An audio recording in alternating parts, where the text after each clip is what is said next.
साथियों, आज इस वेबिनार में उपस्थित सभी लोगों को मेरा सादर प्रणाम और जो इसके ऑर्गेनाइजर्स हैं उन सब का आभार।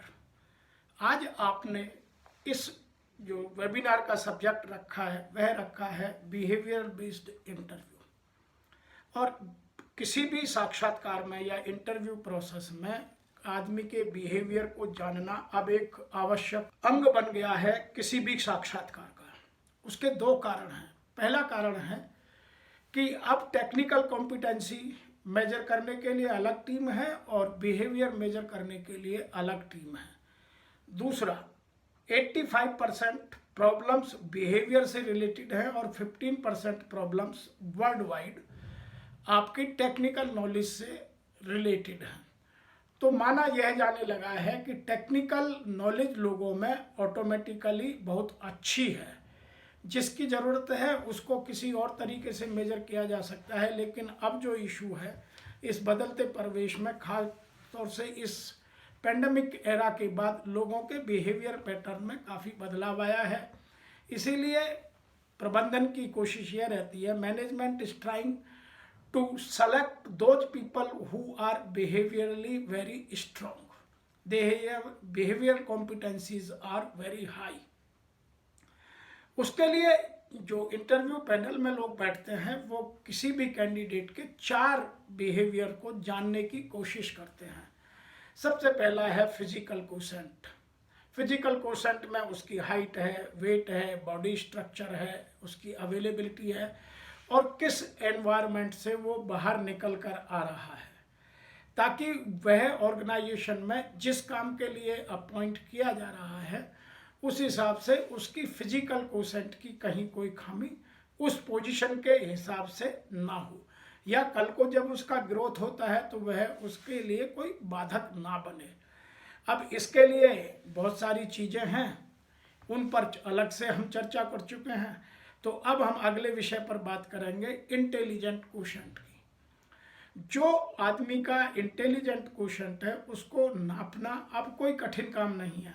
दूसरी बात एक और भी है कि अब मशीन लर्निंग या आर्टिफिशियल इंटेलिजेंस के इस ज़माने में इतने सारे टूल्स और टेक्निक्स आ गई हैं कि अब आदमी का इंटेलिजेंस लेवल ऑटोमेटिकली बहुत ऊपर उठने लगा है। इसीलिए उसको कुछ 4-5 चीज़ें जो हम इंटरव्यू में देखते हैं उनकी चर्चा करते हैं कि उसकी मैथमेटिकल या लॉजिकल थिंकिंग कितनी स्ट्रॉन्ग है। दूसरा, उसका थिंकिंग पैटर्न क्या है, वह पॉजिटिव को ज़्यादा वेट देता है या नेगेटिव एस्पेक्ट को ज़्यादा पकड़ता है। तीसरा, वो प्रॉब्लम सॉल्विंग किस तरह से करता है, प्रॉब्लम सॉल्विंग में उसका एटीट्यूड कौन सा काम करता है। तो यह सब जानने के लिए कुछ ओपन एंडेड क्वेश्चंस पूछे जाते हैं और उससे उसका असेसमेंट किया जा सकता है। और यह बात उससे पूछने के लिए हमें यह भी जानना जरूरी है कि उसका आज बीते हुए कल से अच्छा हो और आने वाला कल आज से भी बेहतर हो, उसके लिए वह क्या कर रहा है और वह अपनी एवरीडे लर्निंग को कितना आगे बढ़ाने के लिए आतुर है या कितना अपने आप में टाइम डिवोट करने के लिए तैयार है, ताकि वह अपने लेवल ऑफ इंटेलिजेंस को जो उसकी नीड पड़ती रहेगी उसको उस लेवल तक उठा सके। इसके अतिरिक्त जो आज बहुत ज़रूरी है नापना वो है इमोशनल कोशेंट। क्योंकि हम अकेले में काम नहीं करते, हम टीम के साथ काम करते हैं और टीम के बहुत सारे बिहेवियर्स हमें देखने होते हैं और यदि उसमें गुस्सा आता है तो हमारा इमोशनल कोशेंट लो है। और जिस आदमी को गुस्सा आता है और उसका इमोशनल कोशेंट लो होता है तो वह कभी टीम को एक यूनाइट नहीं कर पाता और आज बिना टीम के कोई काम नहीं हो सकता। इसीलिए उसको यह जानने के लिए हमें कुछ ओपन एंडेड क्वेश्चंस पूछना आवश्यक है और उनसे हम क्या मेजर करते हैं उनकी चर्चा यहाँ करते हैं। नंबर 1 कि वह अपने आप को किस तरह से विषम परिस्थितियों में मोटिवेट कर सकता है। जब भी एडवर्स कंडीशन होंगी या जो उसकी फेवरेबल कंडीशंस जो उसने डिज़ाइन की थी उनसे यदि बाहर चला गया तो वह उनमें अपने आप को किस तरह से मोटिवेट करता है। दूसरा, अपने आप को सेल्फ रेगुलेट कितना करता है, सेल्फ डिसिप्लिन कितना है, अपने आप को लोगों के साथ ओपननेस में IMO के URO के जो ट्रांजेक्शनल एनालिसिस है उसमें वह कहाँ खड़ा होता है, तो यह जानना जरूरी है। दूसरा, उसका लेवल ऑफ एम्पैथी कितना है, कि जितना ज़्यादा लेवल ऑफ एम्पैथी का होगा उतना वह स्ट्रॉन्ग टीम प्लेयर होगा। आज हम सिंपैथी की बात नहीं करते हैं, सिंपैथी पुराना टूल है, अब हम बात करने लगे हैं एम्पैथी की। नंबर 3 है वो सोशलाइज कितना है, उसकी सोशल स्किल का स्टेटस क्या है, यह मेजर करना जरूरी है। नंबर नेक्स्ट है कि जब वह कोई काम करता है तो वह लोगों के बारे में कैसे सोचता है और अपने सेल्फिश बिहेवियर को कितना उससे हटाकर रखता है। तो सेल्फिशनेस को आगे लाता है या टीम बिल्डिंग को मजबूर करता है, यह मेजर करना जरूरी है, क्योंकि अब किसी भी कॉरपोरेशन में सेल्फिश आदमी सक्सेसफुल नहीं रह पाता है। उसके अतिरिक्त हम मेजर करते हैं how to overcome from the mistakes. जब हमसे गलतियां हो जाती हैं हम कितने क्विकली उस मिस्टेक से बाहर आते हैं और उन मिस्टेक को किस तरह टैकल करते हैं।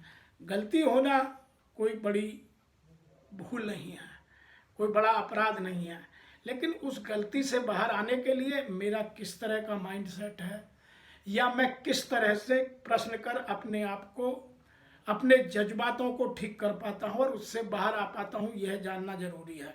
इसलिए उसका जज्बाती बैलेंस कितना है यह जानना आवश्यक है।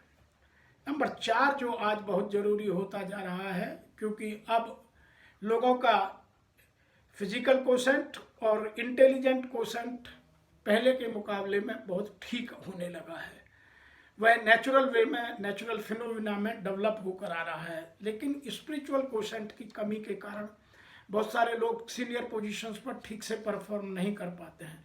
तो उसके लिए हम 3 चीज़ें मुख्यतः मेजर करते हैं, उसके अलावा कुछ और भी हैं।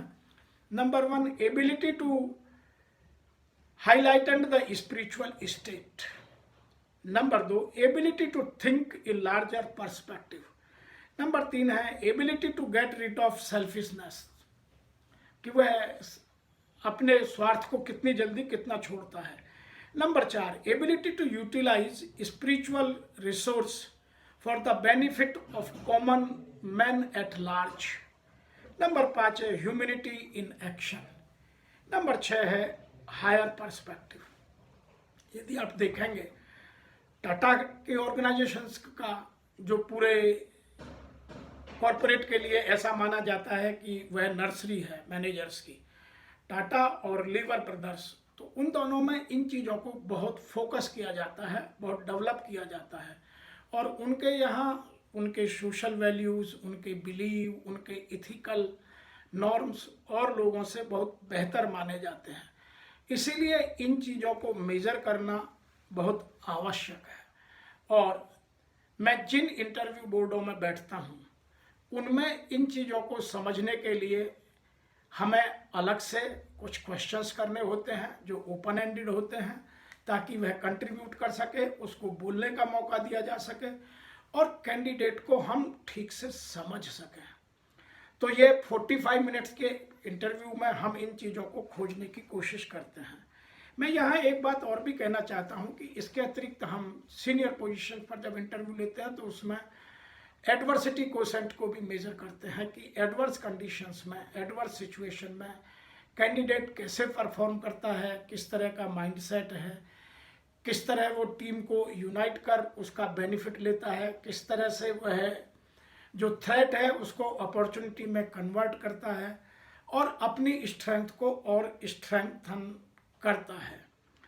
और जहां उसका लार्जर पर्सपेक्टिव देखना है तो मैं जब भी कभी जो हॉस्पिटल में डॉक्टरों के इंटरव्यू में बैठता हूं तो वहां का मैं एक उदाहरण आपके साथ शेयर कर सकता हूं कि डॉक्टर जो ये कहता है कि बहुत मेहनत करके मैं इथिकल और इंटेग्रिटी के साथ मेहनत करके एक बहुत बड़ा हॉस्पिटल बनाऊंगा और बहुत पैसा कमाऊंगा, यह एक पर्सपेक्टिव है। दूसरा कहता है कि मैं पैसा कमाऊंगा और उसके साथ साथ अपने भारत से मैं माल न्यूट्रिशन को ख़त्म करूंगा, मैं कुपोषण को ख़त्म करूंगा और मैं गरीबों के लिए जो आज हेल्थ फैसिलिटी बहुत मुश्किल होती जा रही है उसको इजी बनाने के लिए मैं प्रयास करूंगा। तो दोनों के पर्सपेक्टिव में और दोनों के पैसे कमाने के पीछे जो स्पिरिचुअल क्वोशेंट है, दोनों अलग अलग है।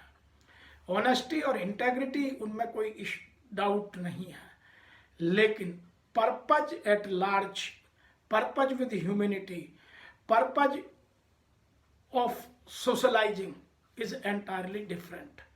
तो हम जब बिहेवियरल कॉम्पिटेंसी मेजर करते हैं तो इन चीज़ों का ध्यान रखते हैं। आपको यदि मेरे ये सब बात